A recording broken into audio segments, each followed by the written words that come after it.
There they all are, huh? That's the crew, I believe.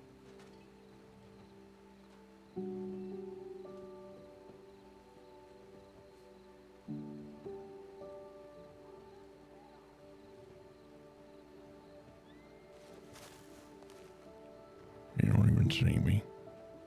How do you like that?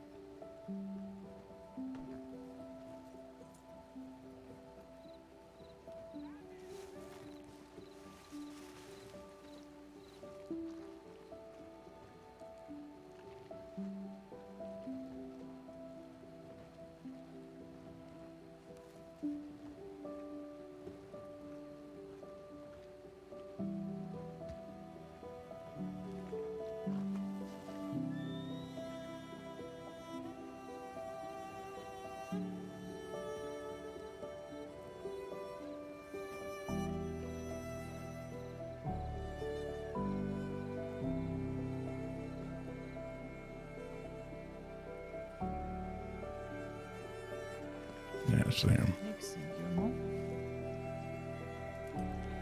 What about you? Did you see where Mr. Moose went off to today? Oh, he went off again? He did. I've been looking for him. I have no clue where he'd gone.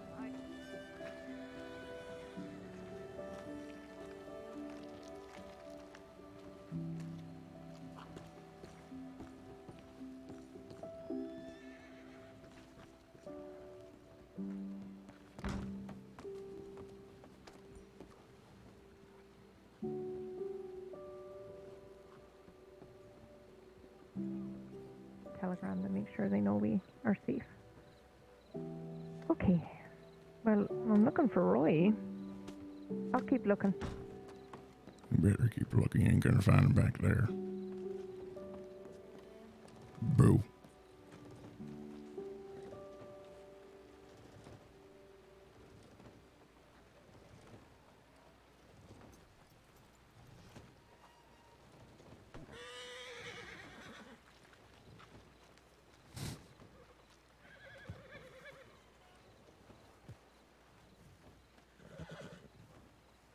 Where are you going?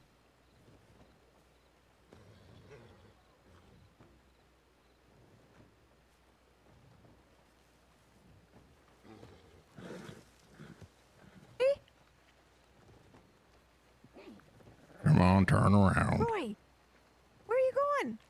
I ain't going nowhere. Am I blind? Yes. I mean, the answer is yes, but I can't. Roy? Boo. Jesus Christ, you scared me. Okay. That's Hi. right. How you doing? How you doing? Yeah, you too. And on? I did. Yep, okay, I did. all right. Thanks so much. I just thought of that. You're a little, don't mind me saying, you're a little sweaty. You all right? Yeah, the train got fucking held up, but man, Roy, it was incredible. No one was hurt. Everyone's okay.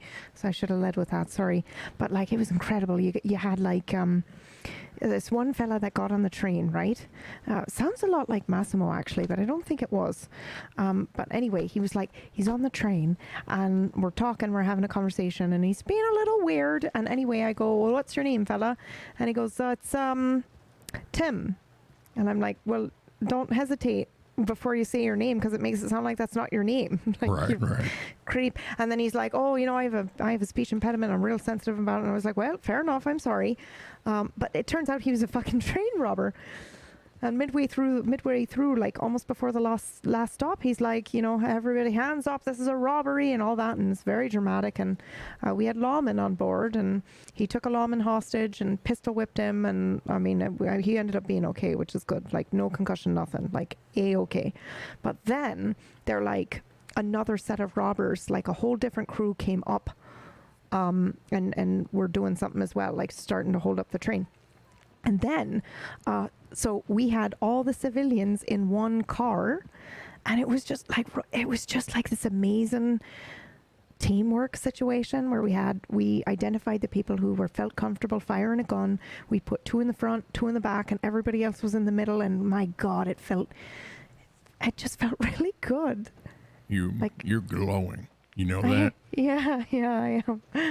Not that I am like, running into danger or nothing, but it just made me, it just made me really proud of everybody, like everyone remained calm, and then we all walked from the last train stop here to Strawberry, like together. It was great. It was just a good moment. Good moment. Well, I'm glad you're safe and glad everyone, or at least you had a good time, it seems like. Yeah, well, it's not like I had a good time, but I feel like... You're alive right now, Spire. Yeah, well, I can feel your pulsation from here. Yeah. Okay, well, maybe a little bit. Yeah. I just thought, after Pronghorn, I'd never feel safe again. And I did. I felt comfortable. Not comfortable, but like I felt like I could handle it if something happened. Yeah. Well, that's the thing about, I guess, tragedy is sometimes it molds you in a way that you didn't expect until it presents itself again. And all of a sudden it's not tragedy anymore. It's an adventure. Yeah. And how are you? How's your leg? It's, we're at about 60% right now, I'd say. Okay. Yeah, I hopped up on a horse even just by your orders, and things seem to go okay. It's not the first time I've broken a bone and ridden a horse. I know how to kind of get myself propped up in such a way, but we didn't go far. I just kind of wanted to test the limits, see how far I could get. And I don't think I want to get too far from here right now. I've just been kind of walking around and looking at the falls and the water and the movement and everything and getting a lay of the land. Very beautiful area here. When we did our backpacking trip, we hiked through here, and we spent a couple days in this area and like tall trees. It's really something. It's really, really something. Tall trees. I gotta make it up there at some point too. Yeah. But, yeah. With my leg as it is, maybe Take your another time. weeks or so. Yeah. Take your time. Yeah. Well, you get my telegram. I didn't actually. You didn't. That's but the second time that I've heard that's been happening lately, so that's right. What did it say? Oh, it was secretly decoded. Oh, okay. You might have gotten it. You may not know it was from me. Hold on. All right, let me look. Hey, go look.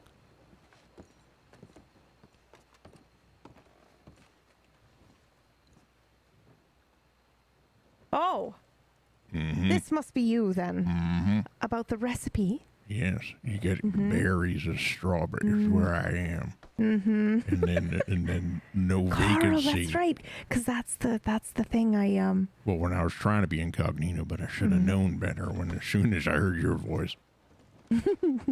I was also just like, I'm looking for Roy. Yeah, no, I heard you. Sorry. I was sitting over on the bench and I saw, who was that? Corey and Tibbet and a couple other folk maybe. It was a huge group. Yeah, I saw y'all rolling into town. I was in my little hiding spot. Well, do you want to go to the hiding spot now, or would you like to go to the balcony of the inn? I'll help you up the stairs. I'd actually rather go somewhere else if it's all right with you. Yeah, okay. Where would you like to go? Follow me, please. Okay. Hold on. Do you have eyes on the little silver-haired vixen that I was with? I just want to let her know where I'm going. That's all right. Yep, you take it down. Tibet? Shouldn't do that. She'll be freaked out. Queenie?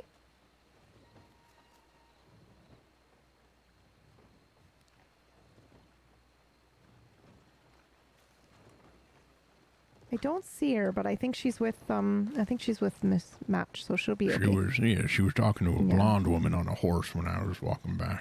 Yeah, okay. I'm sure she knows I'll be all right. Now you have to wait for me. I'm not quite up my fullest here. No, I know. Sorry. It's all right. You're just showing off how fast you are. I get you. Just trying to make an old man feel older. I get it. Well, now you're just letting me win. No. Did you know there's a graveyard up here? I did not know that, no.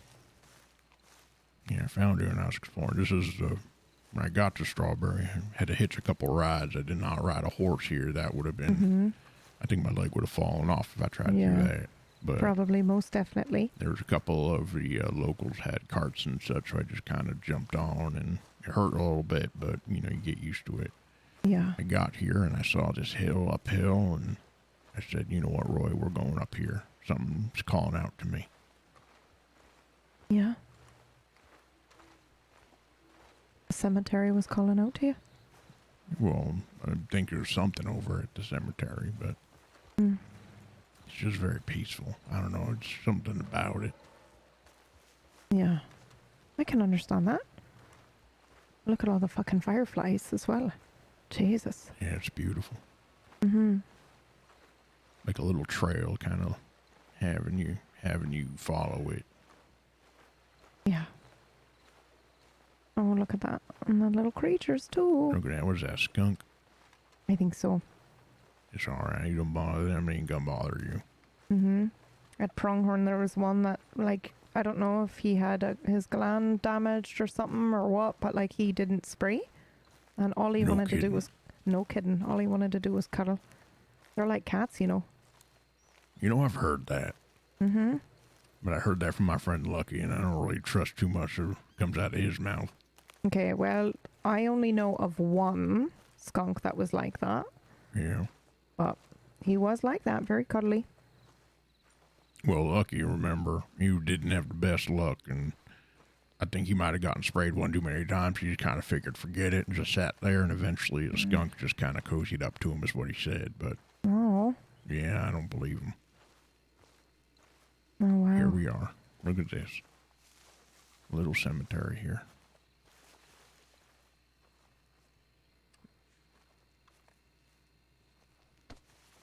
I kind of think about, I don't know, who's here and what they left behind and all that, especially after Claire. Yeah. You know, we got her taken care of just like she wanted, so I'll be taking her ashes around and sprinkling them here and there, just kind of like she asked. You know, we talked about this quite a bit before. There are some things that I'm pretty sure she was serious, and other things that I'm confident she would want me to ignore.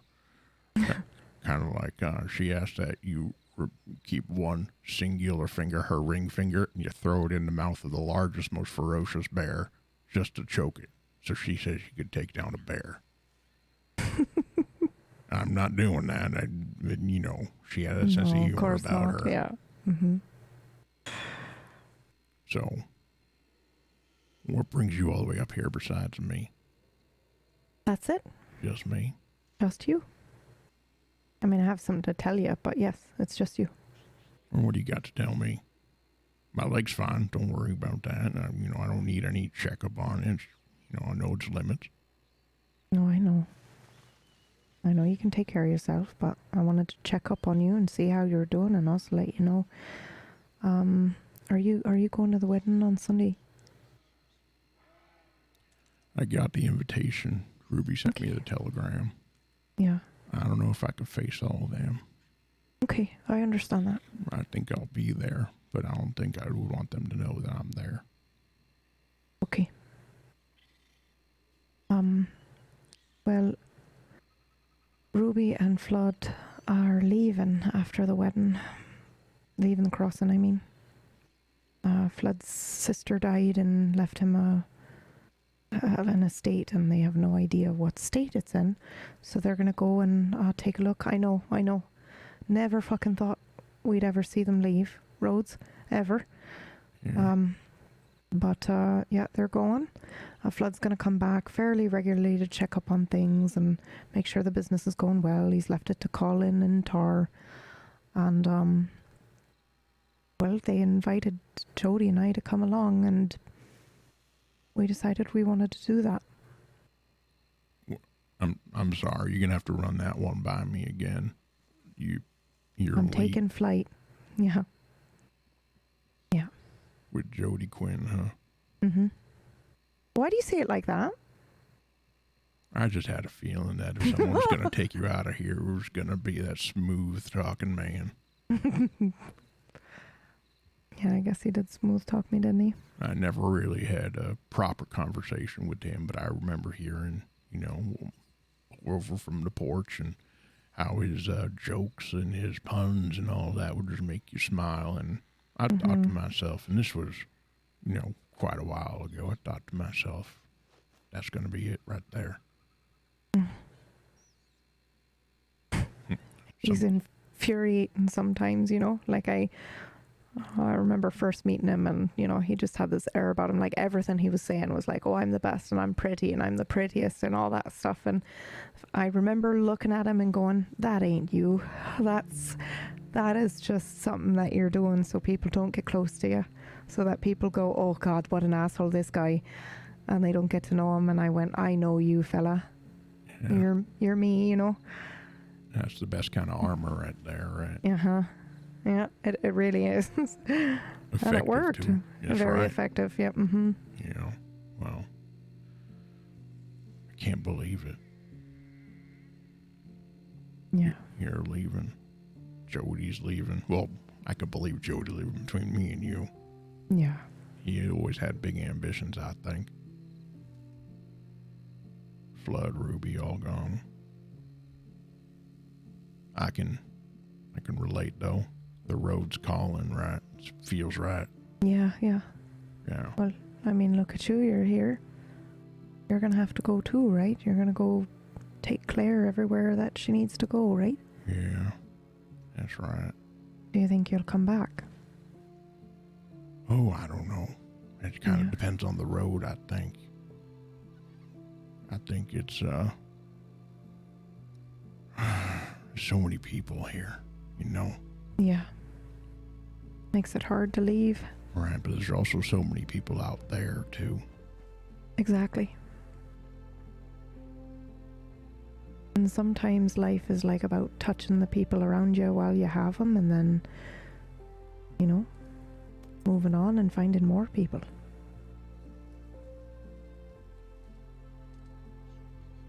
Yeah. Even if it's difficult to let go of the ones that you're already used to. Yeah. Exactly. But I'll tell you something. I think the difference in our scenarios is that if my Claire were still here, it wouldn't feel right to me. Or you'd correct me if I'm wrong or if I'm overstepping my bounds here. But regardless of anything, it was felt it's your time right now. And I admire that. Yeah.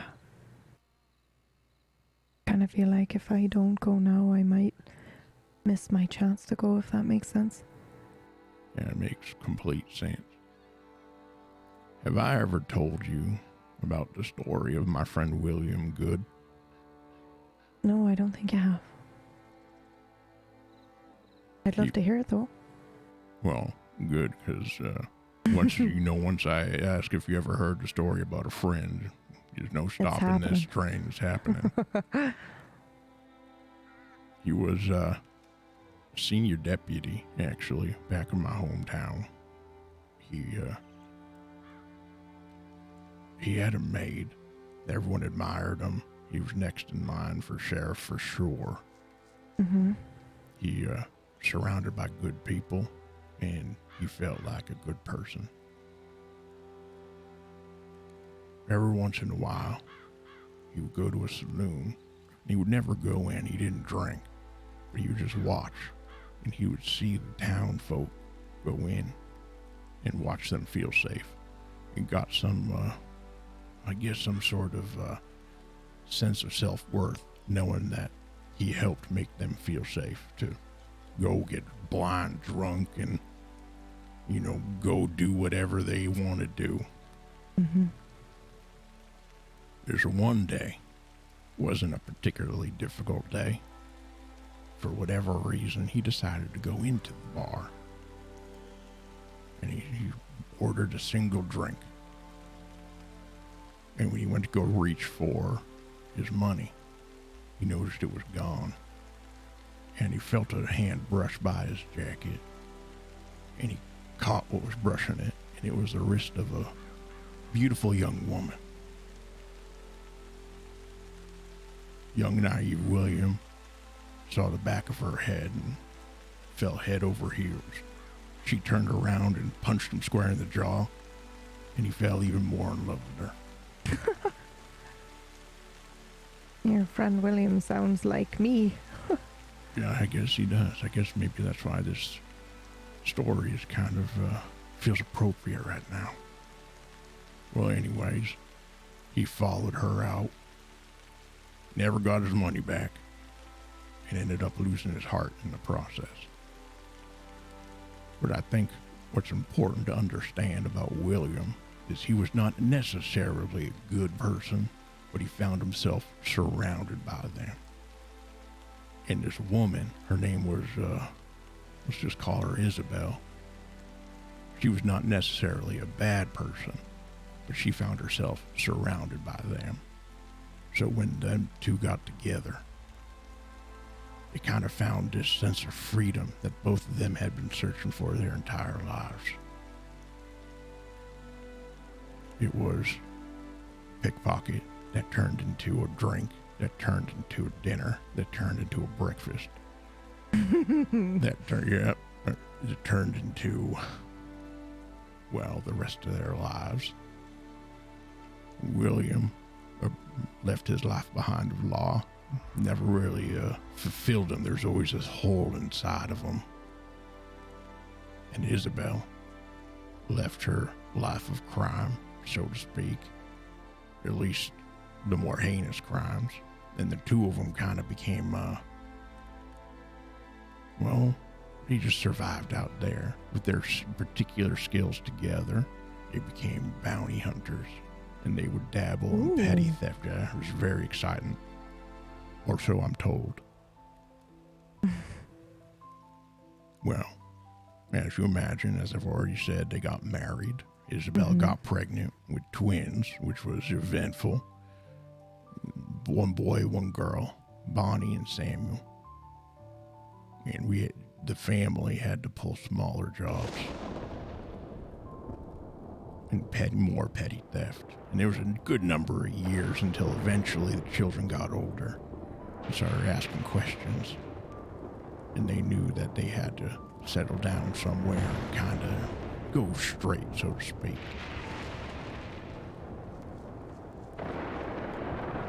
That's when one of their partners came in.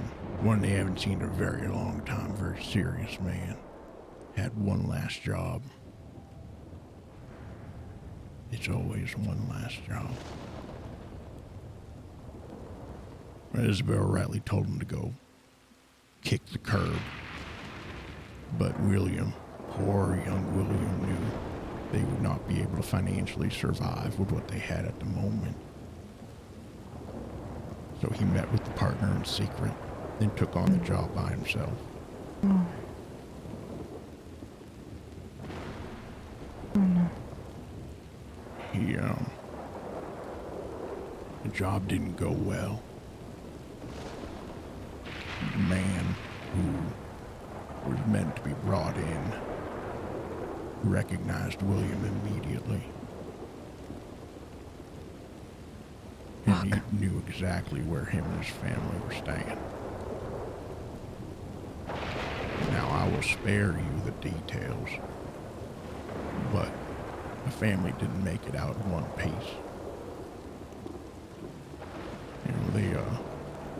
They ran afterwards to a place that nobody would find them. They found a business that suited them. William never forgave himself. And to be honest with you,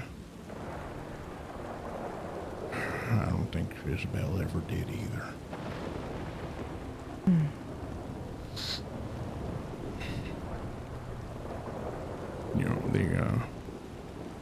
It's said they never talked about that night. Not fully, only in whispers here and there.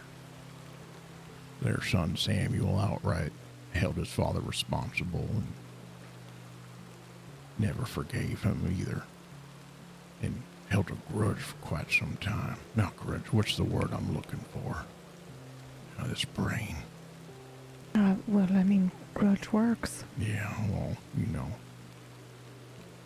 Anyways, Samuel would run off, and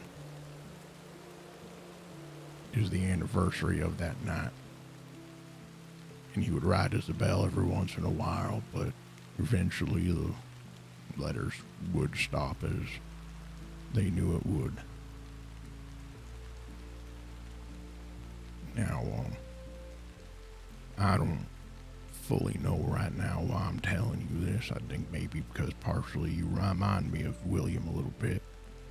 And maybe some parallels to William taking the road and you taking the road, and my brain is full of holes that it is just making connections. But I hope that with this one last story that I have for you, or maybe there's some wisdom in there somewhere.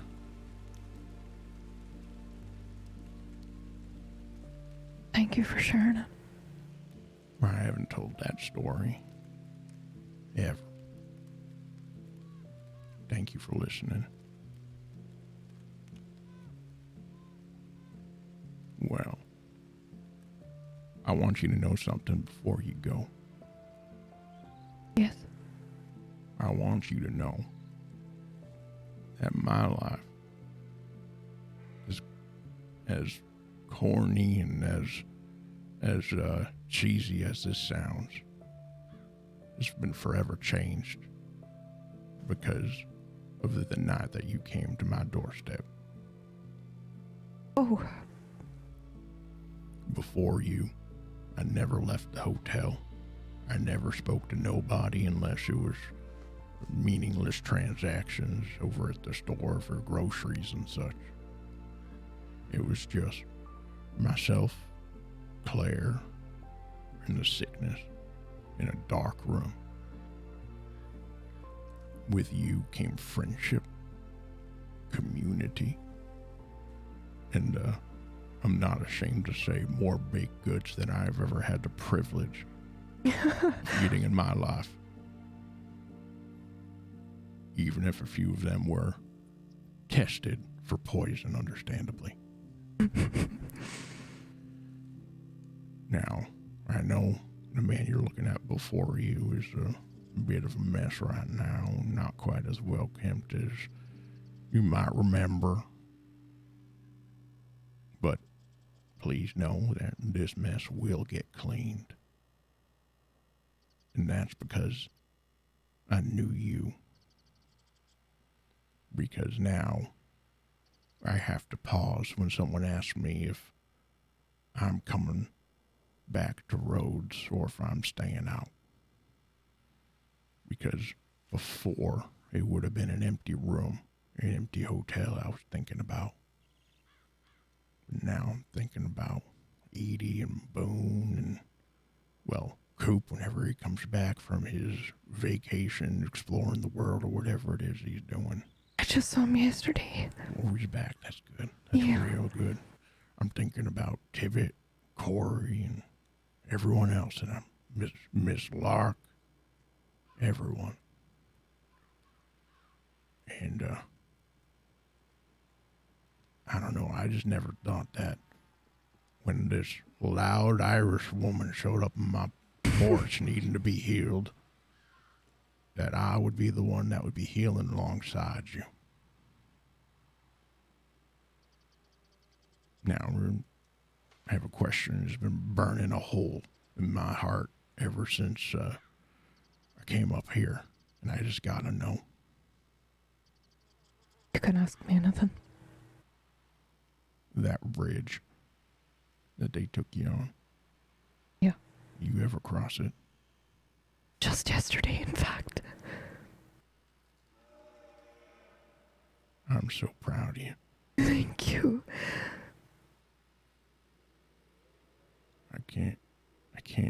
Those words seem hollow because it's just the feeling that I have right now is just insurmountable.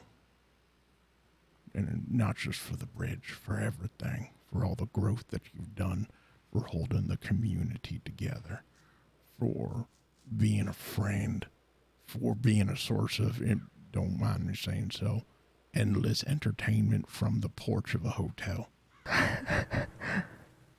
Just before you showed up, I was playing that harmonica you gave me and thinking about you. Oh, you still have it? Of course, I still have it. It's one of the few things I packed up with me when I came up here. every time I play it, I'm gonna think about you, think about all the laughs we had together and all of the long, hard talks we've had. That's what she said.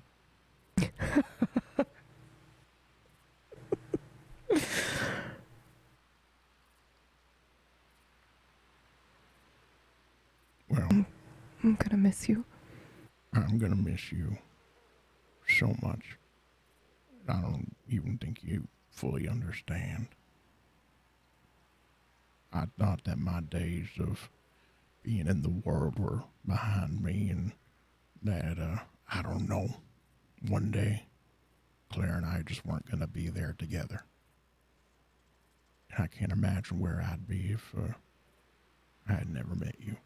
I just want you to know that. The feeling's mutual. You helped me at a time in which I was lost and broken and didn't think I'd ever be able to stand up again. And you did it with conversation and coffee on your porch.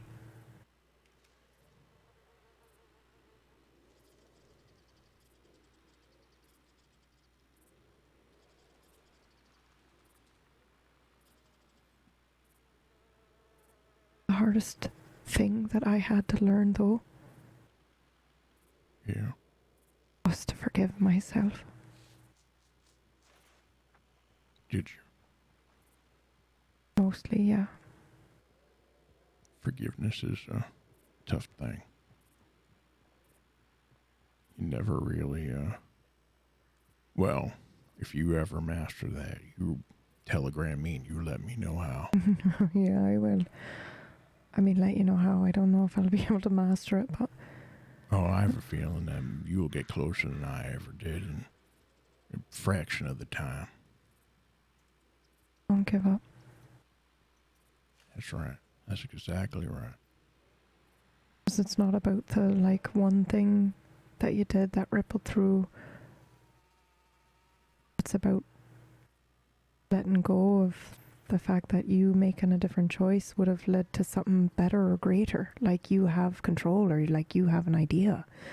Like, we don't. We don't know if things had gone differently, if it would have been worse or better. We don't know that. All we do know is that what happened shaped you. Yeah. Yeah, I suppose you're right. I mean, it's easier said than done, of course, but It always is, isn't it? yeah. And those that have done it may seem to make it look easy, but Mm. sometimes I suspect that maybe they didn't do it at all. Yeah. And maybe that's the key, is you just have to move past, and even if it tugs at your jacket pocket, you got to be in the moment. You let it kind of be, and then you move right on to the next part, the next chapter. Yeah. Well, I don't want to overstay this wonderful moment. I'm just going to break it right now. I do need to ask you another favor. I'm just full of favors today. All right, go on then. I do have a couple of parting gifts for some of the Rhodes crew, and Okay, yeah. I hope you're going back if you could deliver them for me. Yeah, absolutely.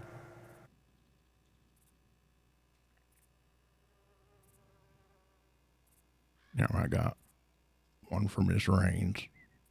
I Okay. got one for Mr. Tar. I got one for you.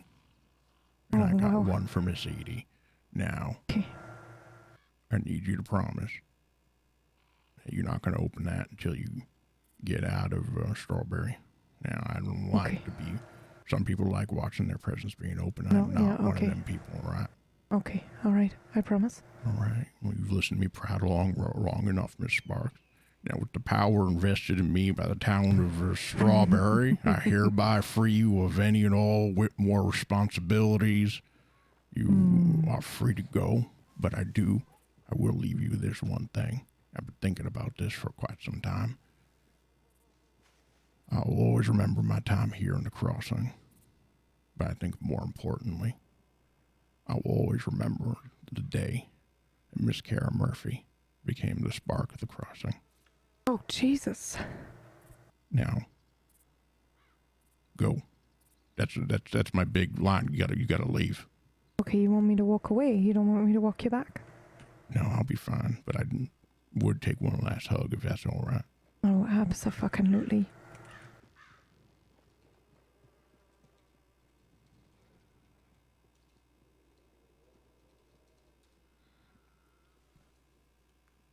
Sparks, I would love you very dearly.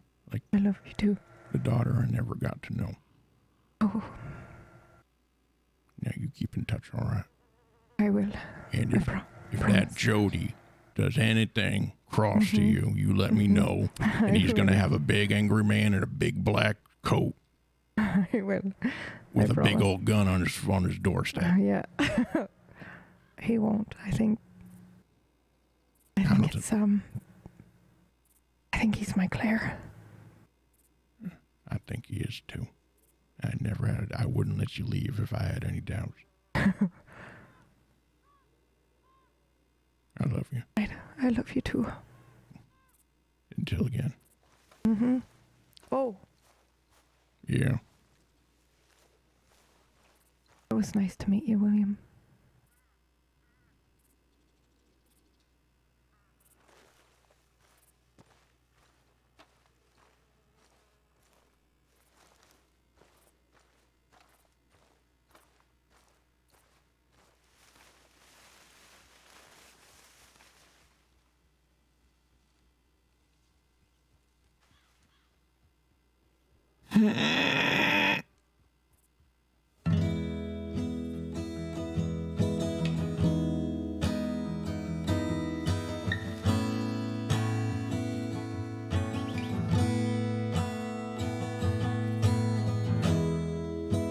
Vitamins and history books, psychology. Come on, Bonnie. And Let's a go. different way to look at it all.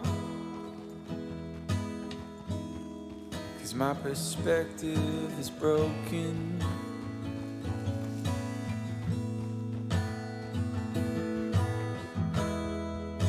If suffering's a way to earn your keep, I better start putting miles on my feet. But I'm so tired of wandering.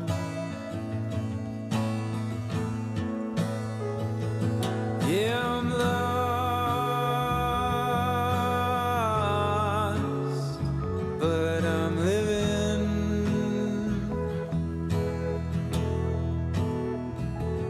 Yeah, I'm lost. Can I be forgiven?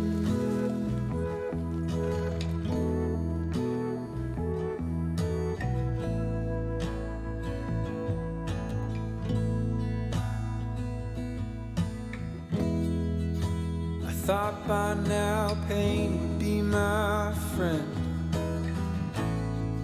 I know that discomfort was a means to an end, but I'm lying in one bed. No, I'm lost, but I'm living.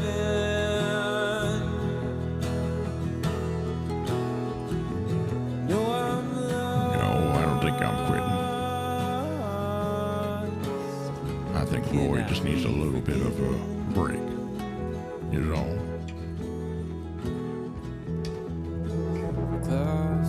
Claustrophobic and comfortable.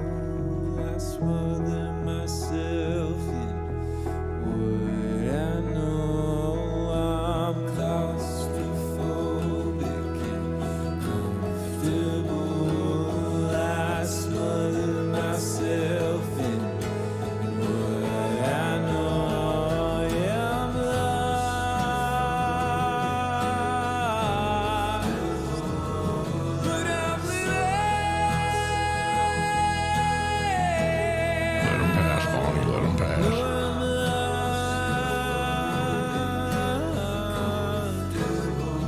can I be forgiven?